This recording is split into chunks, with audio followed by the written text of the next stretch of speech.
गाय एक ऐसा प्राणी कि जिसका सीधा प्रकृति और मानव समाज के साथ सीधा संबंध आदि काल से रहा है।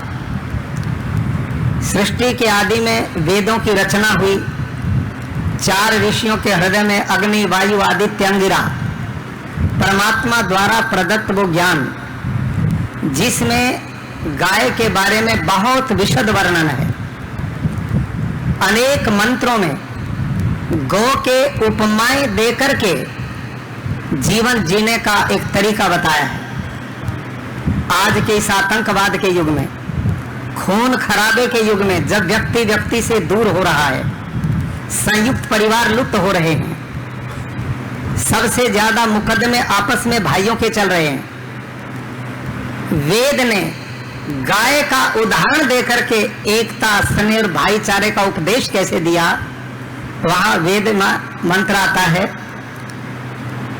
कि हे मनुष्यो सहृदयम सामनस्यम अविद्वेषम करोमि व अन्यो अन्यम अभिहर्यत वत्सम जातमिवाग्न्या। अग्न्या गाय को बोलते हैं कि तुम आपस में एक दूसरे से ऐसे प्यार किया करो, आपस में एक दूसरे के साथ ऐसा व्यवहार करो जैसे नई ब्याई हुई गाय अपने बच्चे से प्यार करती है। जब गाय बच्चे को जन्म देती है तो उसके ऊपर लिपटे मल को चाटकर प्रसव वेदना भूल जाती है। और यह उपदेश वेद करता है प्राणी मात्र और विश्व के कल्याण के लिए तुम आपस में एक दूसरे से ऐसे प्रीति व्यवहार करो जैसे नवजात बछड़े से गाय प्रेम करती है। तो ऐसे एक नहीं अनेक उदाहरण वेदों में मिलते हैं। और वहां स्पष्ट लिखा गावो विश्वस्य मातरः, हमारी माँ जिसने हमें जन्म दिया उसका बहुत बड़ा उपकार है। उसने 9 मास गर्भ में रखा, जन्म दे करके हमारे कितने दुख दूर किए और दूध पिला करके हमें बड़ा किया। लेकिन भाई और बहनों, हमारी ये माएँ तो एक सीमा तक दूध पिलाती हैं, उसके बाद बंद कर देती हैं। लेकिन ये गाय माँ एक ऐसी है कि जब तक हम जीते हैं तब तक दूध पिलाती है और सूखा घास खाती है, अमृत तुल्य दूध देती है, अमृत तुल्य गोमूत्र देती है और अमृत तुल्य गोबर देती है। इसका शरीर का कण कण अपना प्राणी मात्र के कल्याण के लिए न्यौछावर करती है। ऐसा उपकारी प्राणी इस धरती पर संभवतः दूसरा ना हो। और हमारे इनके संबंध कितने हैं। हमारी जो माताएं हैं वो 9 महीना 10 दिन में बच्चे को जन्म देती है और हमारी देसी गाय भी इतने ही दिन में बच्चे को जन्म देती है। हमारा इतना आपसी संबंध है शारीरिक। और अब तो रिसर्च हो गई है, अब तो ऑस्ट्रेलिया, न्यूजीलैंड के साइंटिस्ट ने रिसर्च की है कि भारतीय नस्ल की देसी गाय जितनी भी हैं उनका दूध A2 है और A1 जो दूध है वो जर्सी हॉस्टन फ्रीजन गाय का है। हमने रिसर्च नहीं किया, उन्होंने किया और उस रिसर्च में पाया कि A1 दूध जर्सी हॉस्टन फ्रीजन गाय का दूध जो है वो स्वास्थ्य के लिए उत्तम नहीं है, वो अवसाद पैदा करता है। मान लो किसी व्यक्ति को कोई रोग शरीर में है और वो बढ़ रहा है तो ये A1 दूध पिलाने से उस रोग बढ़ने की स्पीड बढ़ जाती है। तो उसका गोबर और गौमूत्र भी जो रिसर्च हुए हैं उसमें वो गुणवत्ता नहीं है जो भारत नस्ल की साहिवाल, थारपारकर, राठी, गिर, हरियाणवी, अंगूर, लाल सिंधी, हमारी जितनी भी भारतीय नस्लें हैं वो इस देश के जहां जिस गाय की आवश्यकता थी परमात्मा ने उस वातावरण पर्यावरण के अनुसार उन गायों को वहीं पर पैदा किया है। तो ये हमारे लिए वरदान है। लेकिन आज इस भोगवाद की दुनिया में, आर्थिक युग में, लालची आदमी ने गाय के साथ वो व्यवहार अब नहीं रखा जो पूज्य स्वामी जी बता रहे थे कि एक काल था कि भगवान कृष्ण से लेकर रामायण काल से लेकर और आज से 50 साल पहले तक भी गौ माता की ये दुर्दशा नहीं थी जो इस समय हम देख रहे हैं। कई तरह की परिस्थितियां भी आई। आजकल ट्रैक्टर ने गाय बैल का बहुत बड़ा दुख के समय दे दिए। नहीं तो हमारे हरियाणा में तो एक कहावत होती थी कि घर में बेटा हो जाए गाय बछड़ा दे दे तो थालियां बजाते थे लोग, ऐसा खुशी मनाई जाती थी। लेकिन आज जो बैल हैं, बछड़े हैं, उनकी इतनी दुर्दशा है कि बेचारे घूम फिर करके वहीं जाते हैं जहां नहीं जाने चाहिए। तो इन सब चीजों का हमने स्थायी निदान निकालने की जरूरत है। मैं पूज्य स्वामी जी महाराज को, आदरणीय दत्त शरणानंद जी महाराज को बहुत नमन करता हूं और इन संत और आप सबको नमन करता हूं, गौ भक्तों को, कि जो इन विपरीत परिस्थितियों में भी गौ माता के संरक्षण के लिए, संवर्धन के लिए, बचाने के लिए काम कर रहे हैं। आज गाय नहीं बची तो हमारा पर्यावरण भी नहीं बचेगा, पानी नहीं बचेगा, धरती शस्य श्यामला रह ही नहीं सकती और किसान की दुर्दशा होगी और सब लोग कैंसर जैसे रोगों से ग्रस्त होकर अस्पतालों में भी इलाज नहीं हो पाएगा। इन सब का समाधान, इन सब का समाधान केवल और केवल मात्र है तो देसी गौ माता है। और ये मैं श्रद्धावश बात नहीं कर रहा, मैं केवल इसलिए कि गाय को हम धार्मिक रूप से श्रद्धा से माने, वो तो है ही, लेकिन मैं पूरी वैज्ञानिकता के साथ अपनी बात करता हूं। आदरणीय भाई और बहनों, इस समय 12-15 साइंटिस्ट की टीम मेरे पास में है, कृषि वैज्ञानिक, ऐसे कृषि वैज्ञानिक जो माइक्रोबायोलॉजी के साइंटिस्ट हैं, जो बीज पर काम करने वाले हैं, जो कीट पर काम करने वाले हैं, अलग अलग ऐसी मैंने 10-12 साइंटिस्ट की टीम बनाई हुई है, जो इस समय कहीं एग्रीकल्चर यूनिवर्सिटीज में वाइस चांसलर्स हैं, कोई प्रोफेसर हैं, कोई कृषि विज्ञान केंद्र के मुखिया हैं, कोई विदेशों में जाकर के जिन्होंने रिसर्च की है। मैं पूरी प्रामाणिकता के साथ बात आपके बीच में कर रहा हूं कि उन साइंटिस्ट को पिछले 7-8 साल से मैंने लगाया हुआ है और जो जो रिसर्च आई हैं वो इतनी कल्याण वाली हैं कि यदि हम उनको आधार बनाकर आगे बढ़ेंगे तो गौ माता अपने आप किसान के खूंटे पर जाएगी। और इसका प्रमाण इस गुजरात में 2 लाख गाय इस कोरोना काल होने के बावजूद भी, 2 साल तो इस कोरोना ने खराब कर दिए, लेकिन उसके बावजूद भी इस समय गुजरात में 2 लाख देसी गाय मैं किसानों के खूंटे पे बंधवा चुका हूं, घरों में जा चुकी हैं। और वो किस कारण? गो आधारित प्राकृतिक खेती के कारण। हमने रिसर्च करवाई, प्रमाण के साथ करवाई। देसी गाय का दूध तो अमृत है ही, वो तो हमारे बच्चों के बल बुद्धि शारीरिक विकास का परम उत्तम साधन है, लेकिन गाय का गोबर और गौमूत्र ये इतना गुणकारी है कि उसकी कल्पना आप में भक्ति रखते हुए भी नहीं जानते होंगे, वो आपको आज जाननी चाहिए। भाई और बहनों, ये जो देसी गोधन है कोई भी है देश में, इसके 1 ग्राम गोबर में 300 करोड़ से भी ज्यादा सूक्ष्म जीवाणु हैं जो धरती की उर्वरा शक्ति को बढ़ाने का काम करते हैं। और जितना भी देसी गोमूत्र वो खनिजों का भंडार पाया, सब कुछ उसमें। धरती को जो पोषण चाहिए वो सारे तत्व देसी गाय माता के गोबर में हैं। और मैंने रिसर्च करवाते हुए, माइक्रोबायोलॉजी के सीनियर साइंटिस्ट हैं इस समय एग्रीकल्चर यूनिवर्सिटी हिसार में, उनको मैंने घोड़े का, गधे का, हॉस्टन फ्रीजन गाय का, जर्सी का, ऊंट का, बकरी का, भैंस का, देसी गाय का, अलग अलग मैंने उनके मल इकट्ठे किए और उनको तोड़ करके अलग अलग थैली में दिया ताकि वो पहचान में ना आए। और मैंने नंबरिंग लगा करके उनके पास भेजा। 3-4 महीने की रिसर्च के बाद जो रिपोर्ट आई, उसमें जो साहिवाल, थारपारकर, राठी, गिर गाय, देसी गाय का जो गोबर था, वो सबसे ज्यादा सूक्ष्म जीवाणुओं का भंडार पाया गया। और हमने एक तकनीक ली खेती के लिए, और एक तकनीक क्या अपनाई कि कि जितना सूक्ष्म जीवाणु धरती को मिलेगा, जितना अर्थवर्म, जिसको केचुआ बोलते हैं, गुजरात की भाषा में उसको हलसिया बोलते हैं, ये जितना ज्यादा बढ़ेगा उतना ही धरती की का ऑर्गेनिक कार्बन बढ़ेगा, गुणवत्ता बढ़ेगी। और इसको बढ़ाने का तरीका गौ माता से अच्छा कोई नहीं। और बीच में एक और बात बताऊं आपको मैं, ये जो गाय लोगों ने दूध पी के सड़कों पे छोड़ दी, बेसहारा बना दी, ऐसी गाय भी मैंने पकड़ करके उनके गोबर को लैब में भेजा।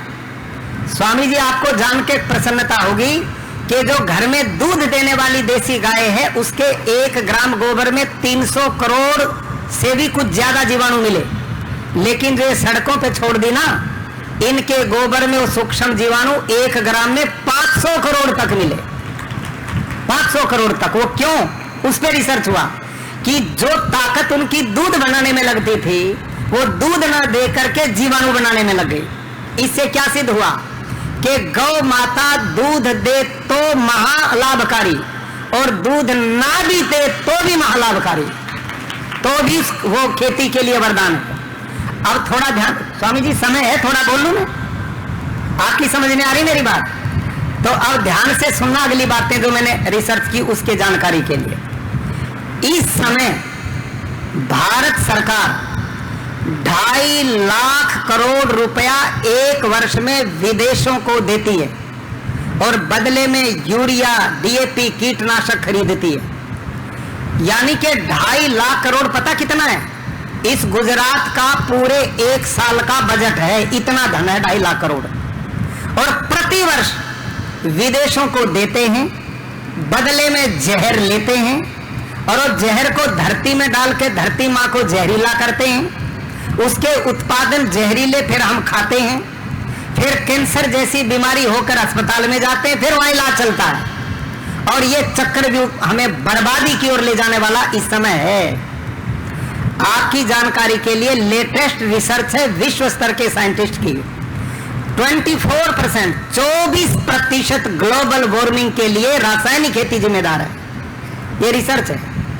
और अभी यूएनओ ने एक नई रिसर्च दी है कि यदि ये रासायनिक खेती यूं ही और 50 साल चलती रही तो दुनिया की सारी धरती ऐसे बन जाएगी जैसे आपके घर का फर्श होता है। तिनका भी पैदा नहीं होगा, भूखे मरेंगे, कुछ भी पैदा नहीं होगा, सब धरती बंजर बन जाएगी। ये रिपोर्ट साइंटिस्ट की आ रही है। तीसरी बात, मेरे आदरणीय गो भक्तों, जब हरित क्रांति 60 के दशक में भारत में शुरू हुई, समय की मांग थी, हम उसका विरोध नहीं करते, बहुत अच्छा काम हुआ, जरूरत थी उस समय देश को अन्न की। लेकिन इतना अंधाधुंध हम लगातार चलते रहेंगे, इसके परिणाम नहीं देखे, दुष्परिणाम क्या आएंगे ये सोचा नहीं था। और उस समय पंतनगर एग्रीकल्चर यूनिवर्सिटी से देश में हरित क्रांति प्रारंभ हुई। वहां स्वामीनाथन और डॉक्टर नैने जैसे कृषि वैज्ञानिक जिन्होंने इस मिशन को आगे बढ़ाया, उनकी रिपोर्ट है कि जब हरित क्रांति हमने शुरू की देश में, तो भारत की सारी धरती का ऑर्गेनिक कार्बन लगभग 2 से 2.5% था। 2 से 2.5%, यानी कि भारत की सारी धरती जंगल की धरती की तरह उपजाऊ थी। और इस समय रिपोर्ट आई है आज, अब जो 6 महीने पहले की रिपोर्ट है, अब भारत की सारी धरती का ऑर्गेनिक कार्बन 0.3, 0.4, 0.5 से नीचे है। इसका मतलब पता क्या है साइंटिस्ट की भाषा में? जिस धरती का ऑर्गेनिक कार्बन 0.5 से नीचे है, वो धरती बंजर हो चुकी है। यदि यूरिया, डीएपी खेत में नहीं डालोगे तो कुछ नहीं होगा। यानी कि आज भारत की धरती बंजर हो चुकी है, और इसका परिणाम यूरिया, डीएपी ज्यादा डालना पड़ रहा है, उत्पादन कम होता जा रहा है, किसान कर्जे में डूब रहा है, उत्पादन घट रहा है। ग्लोबल वार्मिंग का परिणाम आज आप देख रहे हैं, कहीं तूफान आ रहे हैं। कल गुवाहाटी में बाढ़ आ गई है, बिना समय के वर्षा। अब होने वाला क्या है? अति वर्षा होगी, अति गर्मी पड़ेगी, सब अति होगा, और यही विनाश का रास्ता होता है। धरती का तापमान बढ़ रहा है, ग्लेशियर पिघल रहे हैं, नदियां सूख जाएंगी, समुद्र का वाटर लेवल ऊपर आएगा, समुद्र के बराबर में बसे नगर समुद्र में समा जाएंगे। ये विनाश आने वाला चुनौती हम सबको दे रहा है और इसका विनाश हमने अपनी गौ आधारित प्राकृतिक खेती से विमुख होकर के किया है। और ये कल कारखाने जरूरत से ज्यादा विकास के नाम पर अंधाधुंध पूरे विश्व के अंदर जो प्रकृति का दोहन हुआ, अब प्रकृति ने आंख दिखानी शुरू की है। ध्यान करो, छोटी मोटी बीमारी आती है तो आप इंजेक्शन दवाई निकालोगे, लेकिन ग्लोबल वार्मिंग का इलाज क्या है? कौन सा इंजेक्शन है? कौन सी दवाई जो तूफान को रोक दोगे? कौन सी दवाई जो अति वर्षा को रोक दोगे? क्या इलाज है जो अति गर्मी को रोक दोगे? इसका एक इलाज है कि भगवान ने प्रकृति का संतुलन जैसे बना करके सृष्टि बनाई, परमात्मा की व्यवस्था में सहयोग करना ही ईश्वर पूजा है। भगवान की पूजा उसकी व्यवस्था में सहयोग करना है। और परमात्मा ने सृष्टि के आदि से जहां मानव समाज की रचना की, वनस्पति, जीव जंतु, अनेक प्राणी, अरे इतना संतुलन प्रकृति का स्वाभाविक था। आज हमने जहर डाल डाल धरती पर, धरती की 65% जीव जंतु विलुप्त हो चुके हैं। इतना विनाश हमने प्रकृति का किया। तो इसका समाधान केवल और केवल एक है, वो है बहुत बड़ा कल्याणकारी रास्ता। काम एक है, लाभ अनेक है। आप ये ना सोचना कि गो आधारित प्राकृतिक कृषि से केवल खेती होगी। नो, ये तो होगी। नंबर 1, इससे पर्यावरण बचेगा 24%। इससे पानी बचेगा।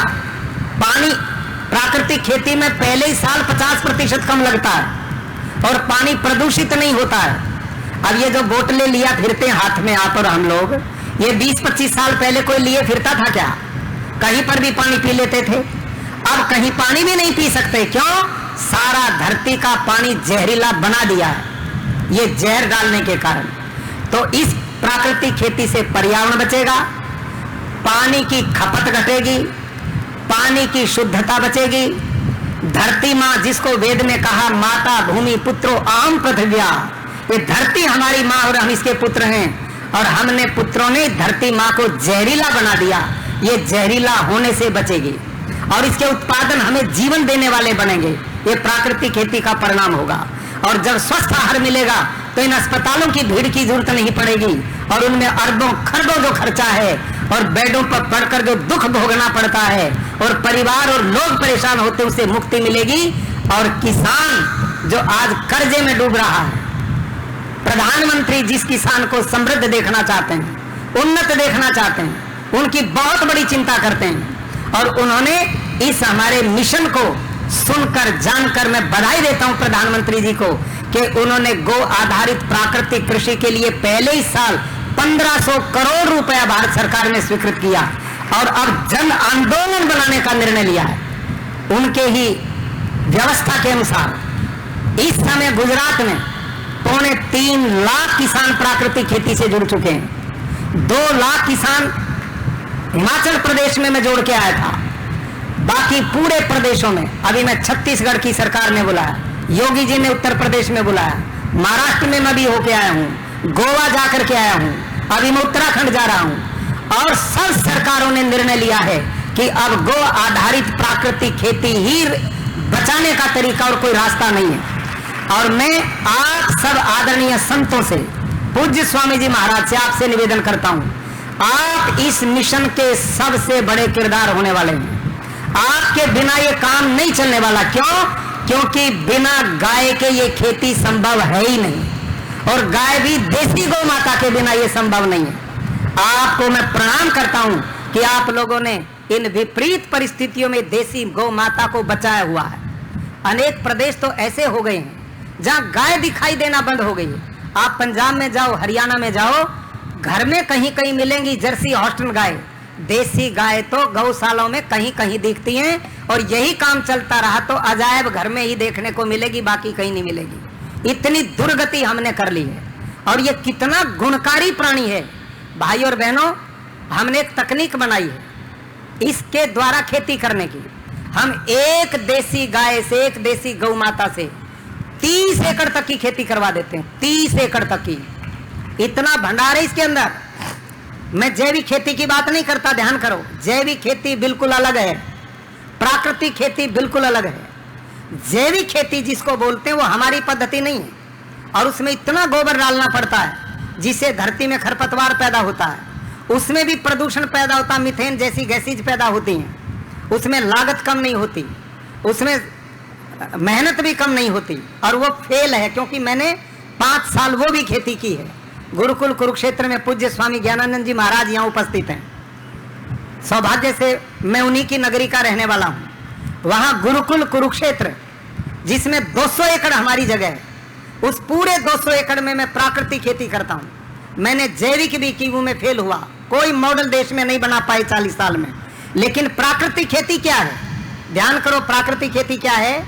आप जंगल में जाओ, जंगल में जाइए, आप सबसे मैं पूछता हूं, जंगल के पेड़ को यूरिया कौन देता है?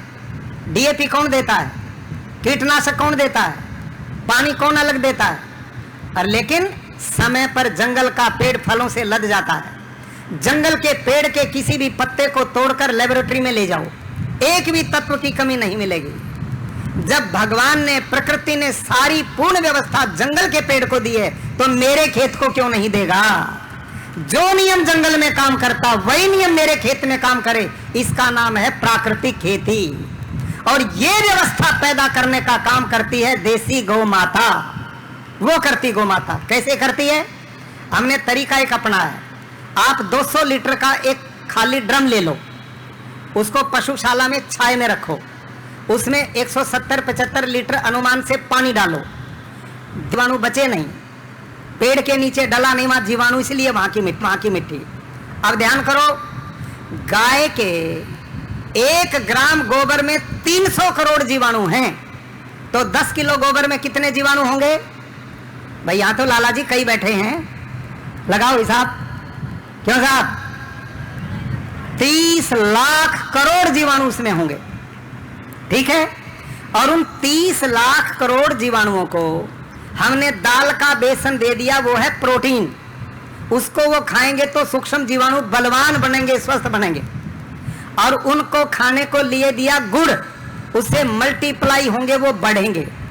और उसमें जो मिट्टी है उसमें भी जीवाणु मिलके वो जामुन का काम करेंगे, वो कल्चर का काम करेंगे, वो बढ़ेंगे। और कितने बढ़ते हैं? माइक्रोबायोलॉजी के साइंटिस्ट बलजीत सारन की रिपोर्ट है मेरे पास, उन्होंने बताया कि ये जीवाणु हर 20 मिनट में डबल होते हैं, हर 20 मिनट में डबल। और कब तक होते हैं? 72 घंटे तक डबल होते हैं। समझ में आई बात?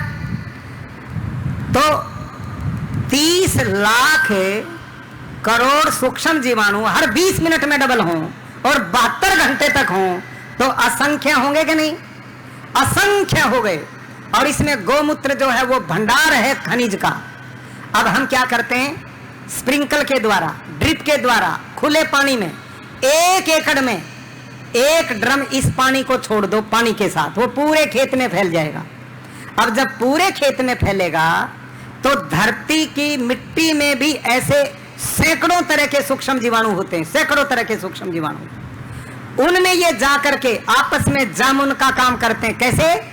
जैसे 1 क्विंटल दूध में आप 100 ग्राम दही डाल दो तो सारा दूध दही में बदल जाता है। ऐसे ही ये सूक्ष्म जीवाणु जब खेत में जाएंगे तो खेत के जीवाणुओं से मिलकर मल्टीप्लाई करके असंख्य जीवाणुओं को पैदा करेंगे। और ये जो सूक्ष्म जीवाणु जितने ज्यादा होंगे, जितने ज्यादा होंगे, उतनी ही धरती की गुणवत्ता बढ़ेगी। अब कैसे बढ़ेगी? अब ध्यान करो, इसकी अगली बात बहुत गंभीर आ रही है।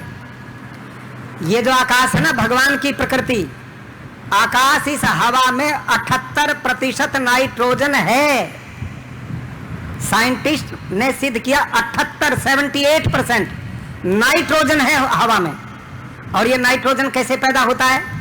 वर्षा के दिन होते ना, बिजली कड़कती है, एक बार बिजली कड़के तो सैकड़ों टन यूरिया पैदा होता है आकाश में। ये भगवान की व्यवस्था है। और वो जो नाइट्रोजन है वो नेचुरल है। आप जो डालते हैं कृत्रिम बनावटी जहर है, वो ईश्वर की व्यवस्था है और ये आदमी की व्यवस्था है। ये मौत को देती है और वो जीवन देती है। तो 78% नाइट्रोजन जो आकाश में है, और गौ माता ने जो ये सूक्ष्म जीवाणु खेत में भेजे हैं ना, इनमें ऐसे सूक्ष्म जीवाणु हैं जो आकाश की उस नाइट्रोजन को खींचते हैं और भोजन बना के पौधे की जड़ को देते हैं। आई समझ में? अच्छा यूं बताओ, आप में खेती करने वाले कौन कौन है? हाथ खड़ा करो। अरे ये तो बहुत अच्छे स्वामी जी ने बढ़िया पकड़ के ला रखे हैं, खेती वाले हैं ना। लेकिन आपको ये नहीं पता, आपको यूं कहते यूरिया डालो, जरूरत से कि धरती से पौधा कितने % लेता है? केवल 2% लेता है, केवल 2%। और उसके लिए अरबों खरबों रुपए का यूरिया डीएपी धरती में उतार करके धरती को जहरीला बना दिया। कैसे लेता है भाई? बोलना मेरे पीछे, चुप मत रहना। आप कई बार शहरों में घूमते हैं और कोई पुल बना हुआ, पक्का पुल, और उसके ऊपर कोई पीपल का पेड़ जम जाता है या ना? देखा जमा हुआ? पीपल का पेड़ पुल के ऊपर जम जाता है। अच्छा, उस पक्के पुल में लोहे सीमेंट से अलग कोई चीज है? और उस लोहे और सीमेंट में वो पीपल का पेड़ जम के और पूरा दरख्त हो गया। वो कहां से खुराक लेता है भाई लोगों? बोलो ना। वहां यूरिया कौन देता है? डीएपी कौन देता है? वो पौधा हवा से लेता है, धूप से लेता है, वहां से पूरी खुराक करता है। जब पीपल का पेड़ एक पुलिया पे पत्थर में जम के भी जिंदा है, तो ये धरती मां में पेड़ कैसे मर जाएगा? आप क्यों नहीं इस बात को समझते? कुल 2% लेता है, बाकी पेड़ आकाश से लेते हैं, धूप से लेते हैं, पानी से लेते हैं। ये एक तरीका है। तो ये जो सूक्ष्म जीवाणु जब खेत में जाएंगे, जो धरती गौ माता के पेट से निकले, ये सूक्ष्म जीवाणु सैकड़ों तरह के हैं, सैकड़ों तरह के। मानो परमात्मा ने देसी गाय की आंत में जीवाणुओं की फैक्ट्री बना करके भेजी है। और ये सूक्ष्म जीवाणु इस नाइट्रोजन को लेके भोजन बनाएंगे, नंबर 1। नंबर 2, दूसरा ध्यान करना, ये जो धरती मां है, इसमें फास्फोरस है, जिंक है, पोटास है, कॉपर है, मैग्नीशियम है, सब धातु हैं जो पौधों को चाहिए। लेकिन ये जो धातुएं धरती मिट्टी में पड़ी हैं, ये सुप्त अवस्था में है, ये गांठ बना के पड़ी हैं। अपने आप ये पौधे का भोजन नहीं बन सकती। इनसे भोजन कौन बनाता है? गौ माता के पेट से निकले सूक्ष्म जीवाणु इन धातुओं को खाते हैं, इनसे भोजन बनाते हैं, पकाते हैं और पौधे की जड़ को देते हैं। समझ में आई बात? और ये जो केचुआ है, केचुआ समझते हो? केचुआ अर्थवारम, यहां अड़सिया बोलते हैं गुजराती। जब आप गोबर गौमूत्र डालोगे, ये जाएगा एकदम धरती के नीचे 10 फीट नीचे, यूरिया डीएपी से डरता हुआ वो केचुआ अपने आप ऊपर आके काम करना शुरू कर देगा। अब वो बेचारे मार दिए सारे, बचे हुए कहीं कहीं धरती में भगवान ने छोड़े हुए हैं। आप यदि उस पर यदि ये पद्धति अपनाओगे तो एकदम वो परिवार बढ़ाएंगे। और इसका उदाहरण आप किसान देंगे मेरे को। किसान बंधुओं, आपसे मैं पूछता हूं, उत्तर देना। आप एक काम करना, कल अपनी गाय को घर से खोलना, और वो घर से जब जंगल की ओर जाएगी, कच्ची धरती पे, कच्ची पे, और चलते चलते गाय क्या करती है? एक गोबर यहाँ किया, एक गोबर यहाँ किया, एक यहाँ किया और चली गई। ऐसा करती कि नहीं गाय? करती है। आप एक काम करना, गाय ने जो गोबर 3-4 दिन पहले किया है, उस गोबर को उलट के देखना, उसके नीचे 2-3 छिद्र मिलेंगे कि नहीं? आया ना? मिलेंगे। अच्छा यूं बताओ, गाय ने जब गोबर किया तब वहां छेद थे? नहीं थे ना? तो छिद्र कहां से हुए? धरती के नीचे यूरिया डीएपी से डरता हुआ जो हलसिया आपका केचुआ, जो धरती में समाधि लिए बैठा मित्र जीव, उनको गाय का गोबर उनका भोजन मिल गया। उनकी सुगंधी पा करके वो धरती फोड़कर अपना भोजन लेने के लिए ऊपर आते हैं, वो छेद उससे बने। समझ में आई ना? ये है विज्ञान, इसका विज्ञान। और ये जो है ना, ये जो केचुआ आपका सबसे बड़ा मित्र है। ये आपने देखा छेद कैसे करता धरती में? देखो, ये यूं भी जाता है, यूं भी जाता है, यूं भी जाता है। जैसे परमाणु बम का परीक्षण करते ना धरती में, ये परमाणु बम है, धरती मां के लिए वरदान है ये केचुआ। ये अर्थवार बहुत बड़ा मित्र है किसान का। ये धरती में 5-10 फुट तक छेद करता है और उस छेद को लीपते हुए जाता वर्मी बोझ से। वो जल्दी बंद नहीं होता। 8-10 फीट तक धरती को ऑक्सीजन मिलती है, वो उपजाऊ बनती है। और जब बारिश के दिन आते हैं तो मेरे अपने खेत में 200 एकड़ में, एक एकड़ में 5-5, 6-6 लाख केचुआ मेरे खेत में काम करता है और रात दिन काम करता है। जो हल काम करता है वो केचुआ करता है, ट्रैक्टर जो काम करता है वो केचुआ करता है। सारी धरती को उसने उलट पुलट कर दिया है। और आपको जानकारी हो, हमने इसके पेट से निकली मिट्टी की रिसर्च करवाई, टेस्ट करवाया। आपके खेत की मिट्टी से 6 गुना ज्यादा नाइट्रोजन है इसकी मिट्टी में, और 9 गुना ज्यादा फास्फोरस है, और 11 गुना ज्यादा पोटास है। और जब ये केचुआ हलसिया मरता है, अर्थवर्म, तो पूरा शरीर धरती मां को सौंपता है, और धरती का एक भी तत्व ऐसा नहीं जिसकी पूर्ति ये ना करता हो।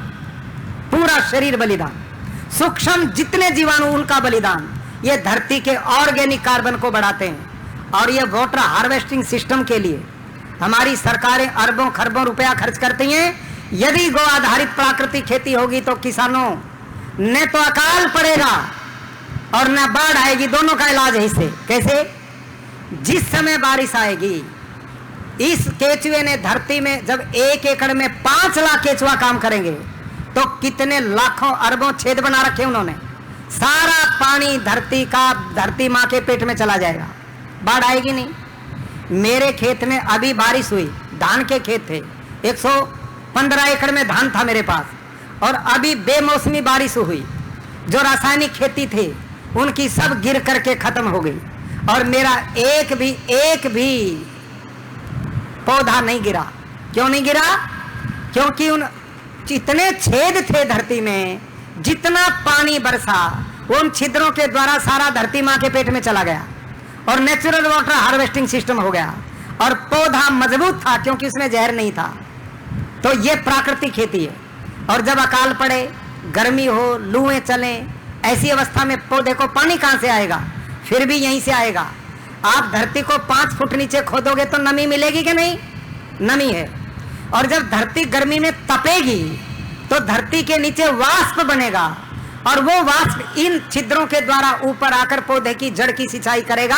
अकाल में भी पौधा नहीं मरेगा। यह है प्राकृतिक खेती का कमाल। तो भाई और बहनों, ये एक लंबा विषय है, इस पर मैं घंटों बोलता हूं। मेरी एक पुस्तक मैंने लिखी, वो लोगों को मैं फ्री बांटता हूं। लेकिन स्वामी जी से मैं जुड़ूंगा और आपस में मिल करके, स्वामी जी, हमने इस मिशन को पूरे देश में चलाना है। ये गाय के बिना खेती हो ही नहीं सकती, और गाय स्वामी जी के पास है और आप लोगों के पास है।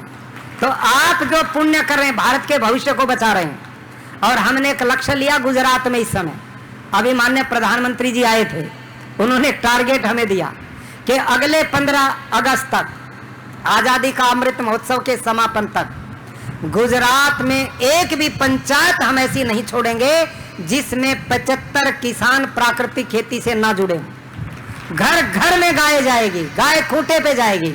गाय तभी बचेगी जब गाय घर में जाएगी। गौशालाओं से गाय बेचारियों की जेल तो हो सकती, मजबूरी है, रास्ता कुछ नहीं, लोगों ने छोड़ दी, धक्के खा रही, दुख होता है। लेकिन गाय माता के इस वैज्ञानिक रहस्य को समझना पड़ेगा। इनकी नस्ल सुधार का भी काम चले और प्राकृतिक खेती का मिशन भी चले। एक भी गाय चाहे दूध भी नहीं देती, वो भी परम उपयोगी है। और एक गाय से 30 एकड़ की खेती कैसे? इसको और सुनो ध्यान से, आप कहोगे कैसे हो सकती है। एक दिन के गोबर गौमूत्र से 1 एकड़ की खेती मैंने बताई कि नहीं? एक ड्रम से, बोलो भाई, 1 महीने में कितने दिन होते हैं? 30। गाय गोबर गौमूत्र रोज देगी या एक दिन देगी? दूध भले ही ना दे, गोबर गौमूत्र तो प्रतिदिन देगी। जब 1 दिन के गोबर गौमूत्र से 1 एकड़ का खाद तैयार है, तो 30 दिन के गोबर गौमूत्र से कितना होगा? तो एक गाय से 30 एकड़ की खेती होगी कि नहीं? तो एक गौ माता वरदान है, इसको पालना है, इसको बचाना है, इसका संरक्षण करना है। तो इस मिशन को आगे बढ़ाना है। मैं पूज्य स्वामी जी का बहुत आभार प्रकट करता हूं कि इस पवित्र आयोजन के शुभारंभ पर मुझे आपने आमंत्रित किया, और आदरणीय पूज्य गुरुवर स्वामी ज्ञानानंद जी महाराज के दर्शन हुए। आदरणीय साध्वी ऋतंबरा जी को विशेष बधाई देता हूं, और आप में भी उन दानी सज्जनों को बधाई देता हूं जो अपने धन का गौ माता के संरक्षण में दान करके सदुपयोग कर रहे हैं। वो सदुपयोग है। आप परम परम परम धर्मात्मा हैं, आपने इस जन्म का और अगले जन्म दोनों लोगों का रास्ता बना लिया है। अब रास्ता इसी से बनेगा और बहुत तेजी से बनने वाला है। और प्राकृतिक खेती में उपज कम नहीं होती, ये जो बहम लोगों ने डाल दिया वो होती है जैविक खेती में उत्पादन कम। ऑर्गेनिक फार्मिंग में उत्पादन कम होता, वो मैंने भी की है, लेकिन प्राकृतिक खेती जिसकी चर्चा मैंने की इसमें उत्पादन कम नहीं होता। मेरा उत्पादन तो औरों से भी ज्यादा होता है। अभी जो मैंने धान कटवाए 10 दिन पहले, जो रासायनिक खेती करते थे उनके तो 28 मन जोर लगा के हुए और 15,000 का उन्होंने खर्चा किया, 100% उन्होंने पानी प्रयोग किया और मैंने 1,000 रुपये प्रति किला खर्चा किया, 50% पानी प्रयोग किया और 33 क्विंटल 33 क्विंटल प्रति एकड़ एवरेज धान पैदा हुआ। ये आप देख सकते हैं जाके। मेरे खेत को अभी यहाँ के मुख्यमंत्री देखने गए, हरियाणा के माननीय मुख्यमंत्री श्री मनोहर लाल जी पूरी सरकार के साथ आए, उत्तर प्रदेश सरकार वहां पर गई और उन्होंने खेत में हमारा गन्ना देखा। 15, 16, 17 फीट लंबा गन्ना है और खेती में इतनी तरीके से करवाता हूं। गन्ना मैंने बीजा, गन्ने के साथ मैंने उसमें आलू बीज दिए। गन्ना जब तक जमा मैंने 100 क्विंटल आलू निकाल लिए। आलू निकालने मैंने मूंग की दाल बीज दी, गन्ना 1 फुट का हुआ। मूंग की दाल ने उसमें नाइट्रोजन फिक्स कर दिया, अब मेरा गन्ना 500 क्विंटल निकलेगा। 1 एकड़ में 1 लाख की खेती तो मैं ले चुका हूं और प्रोसेसिंग करके 5 लाख का मैं गन्ना पैदा करता हूं 1 एकड़ में। तो बताओ ये गौ माता की कृपा नहीं तो क्या है। मेरे पास 350 गाय हैं, मैं गौपालक हूं। कभी आप ये सोचो मैं भाषणी दे रहा हूं यहाँ पर। मैं गाय भी पालता हूं, हल भी चलाता हूं, फावड़ा बहुत बढ़िया चलाता हूं और हल बहुत बढ़िया चलाता हूं। तो आप सब भारत के किसानों का भाग्य हम बदलना चाहते हैं। माननीय प्रधानमंत्री जी ने एक निर्णय लिया है कि भारत देश के लोगों का स्वास्थ्य बचे, किसान आत्मनिर्भर हो, भारत आत्मनिर्भर हो और इसको आत्मनिर्भर गौ माता बना सकती है। वो काम बचाने का आप कर रहे हैं, आपको बधाई। हम फिर मिलते रहेंगे, इस मिशन को बढ़ाते रहेंगे। मैं इस आयोजन की सफलता की बहुत बहुत कामना करता हूं। पूज्य स्वामी दत्त शरणानंद जी महाराज को विशेष आभार प्रकट करते हुए सभी संतों के श्री चरणों में प्रणाम करता हूं और आप गो भक्त जनों को भी नमन करता हूं। आप एक पवित्र मिशन पर लगे हैं। धन्यवाद।